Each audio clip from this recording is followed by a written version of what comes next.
students want to silence a speaker they don't happen to agree with.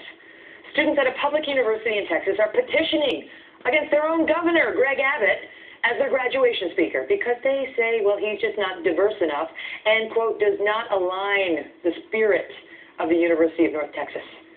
In just the last week, two other colleges were at the center of controversy after students protested a conservative author who had been invited to speak about sexual assault. Students complained that her mere presence was so offensive they needed to post trigger warnings on campus so people could get prepared to deal with their upset. Joining me now, warning, here she comes, that author, Christina Hoff-Sommers, who is an outspoken feminist and a resident scholar at the American Enterprise Institute. Great to see you, Christina. Oh, they don't let you have that label feminist because you're not the kind of feminist they believe in, and you don't say the stuff they want you to say, and therefore they want you to shut your mouth. And if you don't shut your mouth, then everyone needs to be held before you come on the campus and told that they can go to their safe space if you have the nerve to show up. They have safe rooms where they go, and at Brown University, for example, they have Play-Doh and bubbles and tape recordings of puppy dogs. It's so infantilizing. Are you kidding me? It's so to me as a philosophy professor that free speech, free expression, I mean, the campuses have become a hostile environment for free expression. As I understand it, when you were going to Georgetown University to speak, they had to pitiful and create a safe disgraceful zone for people who are so overwhelmed by your presence there. It's like, I can't even. And in the meantime, you had been receiving so many threats for your mere appearance, they had to give you a security guard to maintain your actual physical safety. I don't know that there were threats, but the tone of the criticism on Facebook postings and other places alarmed the campus authorities, so they thought perhaps I needed protection from the safe spacers.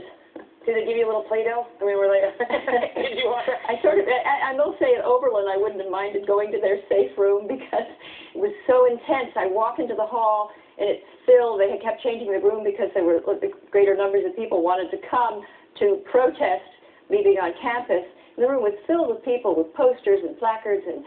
It is like we are ruining the upcoming generation. Life doesn't involve only people who think the way you think, college students. You have to kind of get used to people with opposing views. Exactly. And, it used to be people would come and debate me or they wouldn't like my views. Now they say I pose a threat to their safety. And I am a moderate liberal feminist. There is nothing incendiary about my views. That's what's also shocking. You don't buy the Well, she also has a right to free speech. Sexual assaults on campus. Neither does Britt Hume. Neither do a lot of people who aren't sexist or misogynist. Neither do a lot of campus feminists who speak out against it. But as one professor did at Northwestern, Laura Kipnis, she spoke out against this sort of great culture rhetoric and the trigger warning in the Chronicle of Higher Education. Well, her article triggered Play-Doh because a woman comes and talks. That she be sanctioned, and it's very bad. It's a real threat to freedom. I end this segment with the profound words of my old trainer, Dave, back in the day when I still worked out. Toughen up, Buttercup. That's what those college students need to be told. Christina, good to see you. Thank you. I would say again, my one comfort is that my children someday are going to be competing against these people. And I will have thrown them into the deep end, and they will have learned how to swim. That's what we need to be doing. Up next, a dramatic turn of